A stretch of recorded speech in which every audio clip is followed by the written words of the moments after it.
Hi, and hello once again.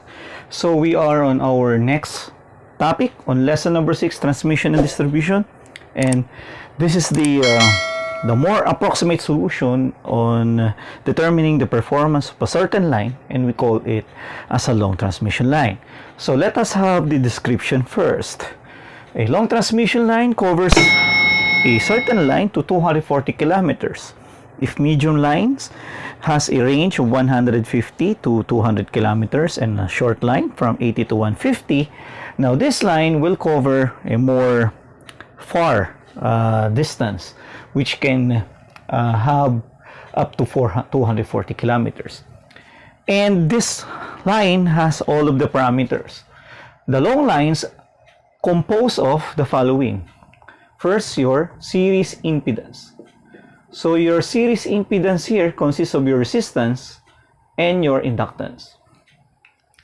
Also, you have your shunt admittances, which consists of a conductance and susceptance.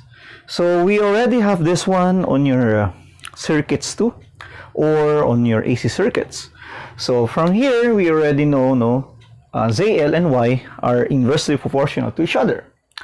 Now, in terms of a per phase basis, we can draw this type of line wherein you have several shunt admittances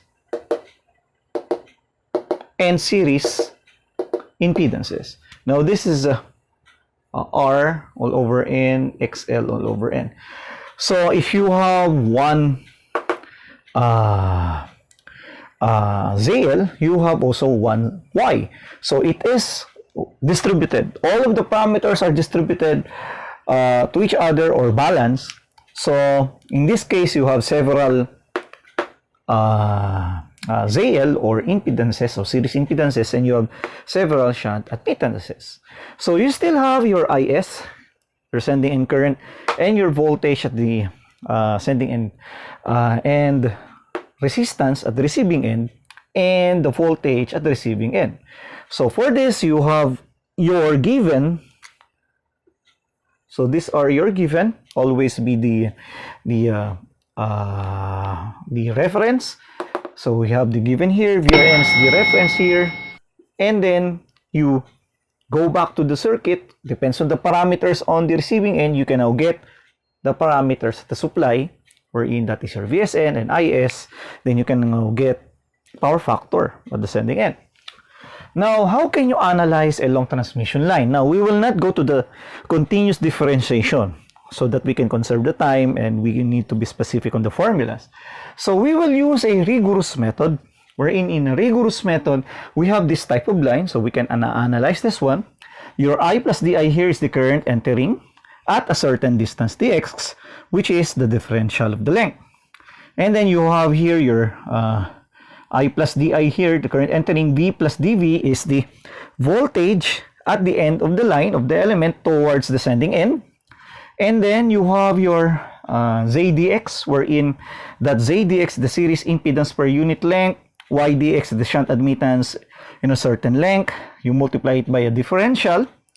We need to have a generalized form so that even though we have a very long line with Z and Y parameters, we can have a more general formula so that this is the most approximate solution for a transmission line, especially if you're considering sub-transmission, medium, and long. Now you have your voltage here, which is your V, wherein the voltage at the receiving end, which is also equal to your VR, and your current IR is the current leaving at that dx. Okay, so here you have your receiving end, which is the load side, and this is your sending end voltage at the supply side. So to have a more general formula, we will have it on the next slide or on the next video.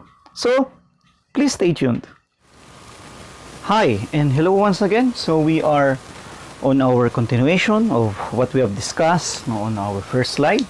Our first slide describes, of course, what is the single line diagram per phase basis of a long line, and is also it also describes the parameters of a long line. Now, in this slide, or in this lecture here, we will describe the formulas, or we will discuss the formulas involved, how to solve VSN and IS respectively, and some simplifications. Now, from our last module, or last slide rather, we will solve VSN and IS with respect to the given, which is the VRN and IR respectively, by continuous differentiation. So we will not tackle the whole derivation here. So we will get these two important equations in terms of the sending end voltage and the sending end current. So the sending end voltage is simply equal to VRN cosine hyperbolic. We will discuss this further, how to simplify this hyperbolic alpha. The alpha here is the propagation constant, and then plus IR. ZZ is another new parameter. ZZ here is your characteristic surge impedance, which we discuss later, and then multiply by sine hyperbolic alpha, or the propagation constant, which we will discuss on the simplification or identity. So please take note that you need to have this equation, and we can solve for VSN. It's also the same thing that we can solve for IS using the parameters, or rather, this equation, which is based on the given, which is your IR, your receiving end current, cosine hyperbolic. You just multiply those two, plus PRN all over ZZ. Please take note, both of them is in phasor, and then multiply it by the sine hyperbolic of the propagation constant. And what is the propagation constant, which is this alpha? So alpha here is just you multiply ZL by Y. So we have here ZL, which is your series impedance, which is, we know that R plus JXL, and then Y, or your shunt admittance, which is your G, or your conductance, plus your susceptance. Please take note that the real solution of a certain line is this solution for long transmission line, simply because all of the parameters are given. Okay? So both the series and shunt parameters are given. Now, if you multiply ZL by Y by the square root, we have that propagation constant. And the unit is per unit. Please take note. Why it is per unit? Because ZL is ohms, and then Y is 1 all over ohms, right? The reciprocal, it will cancel out. Thus, the unit of a propagation constant is per unit slash length, or per unit slash length. Okay? So, now, if we already have that alpha, okay, we can have this in terms of complex identity. So the complex identity here, if you have it in rectangular form, okay, of course, you can have this one in terms of bar alpha, which is the magnitude, and the angle, I could say theta. Now, you can have this in terms of a complex identity. So it's like apparent power is equal to P plus JQ, or impedance in terms of R plus JXL. So we have here, alpha here, it can be plus or minus, it will depend on the result of this one. Please take note, we can have the simplification of this on a certain problem, okay, for a long line. So please stay tuned with that, because in some calculators, you cannot multiply, okay, two phasors and then get the square root or radicand. So you need to have an identity there. So we will discuss that further on a sample problem. Now you have here, in a complex form, your gamma plus J beta. So this gamma here, okay, which is your attenuation constant in a per unit length, and your B, which is your phase shift constant, okay, or your beta, in terms of radian per unit length. Please take note that this one, that attenuation constant is in a per unit length. And your beta here is in terms of radian, okay, it must be in radian per unit length. Although, okay, what will happen here, when we go to the cosine hyperbolic and sine hyperbolic, this beta here, please take note, must be in degree.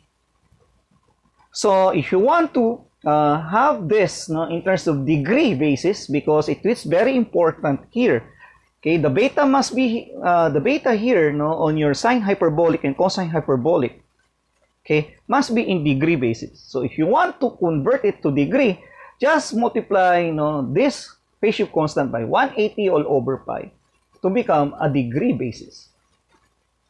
Okay, please take note of that. We will have this one on the application, or of course on the sample problem. Okay, now we have these two identities. Now we can now simplify, okay, a cosine hyperbolic alpha and a sine hyperbolic alpha. We will make use of this also on a sample problem.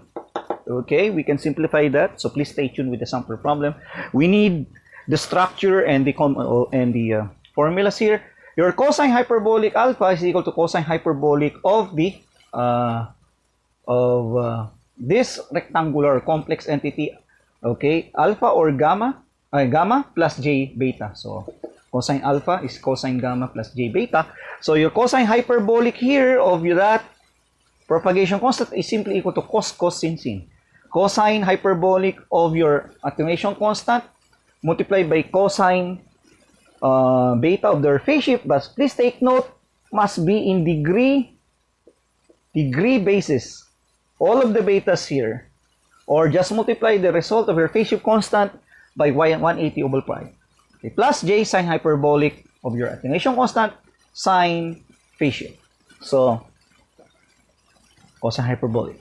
Now your sine hyperbolic, which is simply equal to sine hyperbolic of that complex entity of your alpha plus j beta, which is simply equal to sin cos cosine. So sine hyperbolic of your attenuation constant multiplied by cosine beta, which is phase shift in degree, plus j cosine hyperbolic of your attenuation constant multiplied by sine phase shift degree.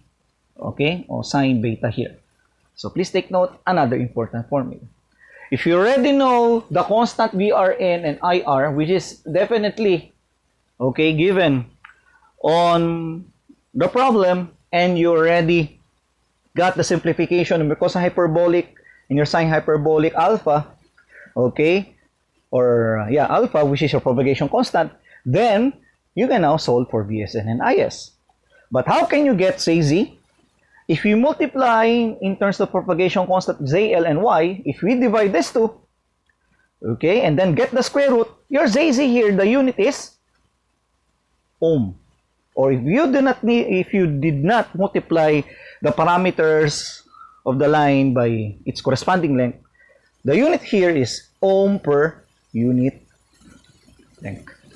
Okay, this is a characteristic surge impedance. So if you already know ZZ, sine hyperbolic, cosine hyperbolic, and then this propagation constant and VRN and IR are already your given, you can now solve your VSN and IS using these formulas here. Okay, we will tackle the other formulas related to long lines on the next slide. Please stay tuned. Hi, so we can now conclude our discussion on long lines, and we are on the other formulas which is related on long transmission line. So we are here on transmission line surges. So transmission line surges is similar with transients, but the application or the effect is on the transmission line. So the effect of lighting surges or switching surges, insulation breakdown, arcing, capacitor switching, or the effect of lighting discharge is a transmission line surge. There's also a traveling wave which causes a high rate of change in voltage, especially if you're considering corona power losses, or corona voltage. So we will describe those disruptive voltages if we have the time on corona. But again, we can have that on a separate video or separate module or video module. Okay, we can now get the transmission line surge. We can recall the characteristic surge impedance from our last slide, which is AL over Y, which is also equal to this R plus J omega L plus G plus J omega C. Please take note, this is XL and this is BC. Okay, susceptance. But if we have R is equal to 0, which is a lossless line, we already know a transmission line is more on, or on a power system, reactance is very evident. Resistances are sometimes assumed to be negligible, so we can have R is equal to 0. If we do that, we can cancel R as well as the omega here and the J, which considers now, or we can have a simplification in terms of square root of LC. This is already a look spot. Because if you can still recall, on our transients, especially on an RLC test case, okay, you can analyze that RLC test case if you have that square root of LC, which is your characteristic surge impedance. So you can recall transients there, and if you simplify the equation of the test cases, okay, you can have that 2 square root of LC. So you can go back to our transients lecture. Okay, so when you have a lossless line, you have a square root of L all over C. Now you can now solve the other parameters, especially wavelength. If you have your psi here is 2 pi all over B. B is the phase shift constant, or okay, it must be in terms of radian per unit length. So that when we simplify the unit here, the unit of a wavelength is a length. It can be meter, kilometer, k-mile, etc. Now, if you multiply the wavelength by the frequency, you will have velocity of propagation. It has a unit of length per unit time, which can be a meter per second, kph, kilometer per hour, or mile per hour. Okay. And last but not the least, so we can have this simplification of a certain radicand, okay, or this is in terms of special phasors.